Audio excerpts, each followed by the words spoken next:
Hit 1 మూవీలో climax twist పరమ చెత్తగా ఉందని ట్రోల్ చేస్తారు. ఎందుకంటే అంత ఇన్వెస్టిగేషన్ చేసి ఫైనల్‌గా రోహిత్ చేశాడు అని తెలిసేసరికి అందరూ డిసప్పాయింట్ అయ్యారు. ఇక్కడ ప్రాబ్లమ్ ఏంటంటే డైరెక్టర్ క్లైమాక్స్ వరకి అసలు ఎలాంటి లింక్ లేని రోహిత్ వైఫ్ స్టోరీని తీసుకొచ్చి జస్టిఫికేషన్ ఇస్తాడు. మూవీ స్టార్టింగ్ నుండి ఎండ్ వరకు మధ్యలో ఎక్కడా కూడా ఈ ప్రస్తావన కూడా రాదు. సో ఇది ఫ్యాబ్రికేటెడ్ లాగా ఉంది అనిపిస్తుంది అంటారు. ఇక హిట్ 2 విషయానికి వస్తే పార్ట్ 1లో చేసిన తప్పు పార్ట్ 2లో చెయ్యొద్దని సుహాస్‌ని ముందు నుండే స్టోరీలో ఇన్వాల్వ్ చేస్తాడు. కానీ ఎప్పుడైతే ఆడియన్స్ సుహాస్‌ని చూసారో వీడేరా విలన్ పక్కా అని ఫిక్స్ అయిపోయారు. దాంతో క్లైమాక్స్‌లో తెలిసాక ఇంత సాగదీయాలా ఈ స్టోరీకి అని అప్పుడు కూడా ట్రోల్ చేశారు.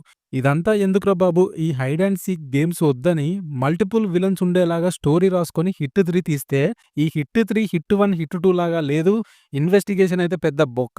ఇక ఈ సెకండ్ హాఫ్ అంతా రక్తపాతమే. హిట్ సిరీస్‌లో వచ్చే మూవీలానే లేదు అని అంటారు. హిట్ 1 తోపు ఇప్పుడు అని అంటున్నారు. సో నేను చెప్పేదేంటంటే డైరెక్టర్ ఏది తీసినా చెప్పేవాళ్ళు 100 వంకలు చెప్తారు. మళ్ళీ కొన్ని రోజులయ్యాక రేపు హిట్ 4 వచ్చాక హిట్ సిరీస్‌లో తోపు ఫిల్మ్ అంటే హిట్ 3 నేరా అన్నా కూడా ఆశ్చర్యపోక్కర్లేదు.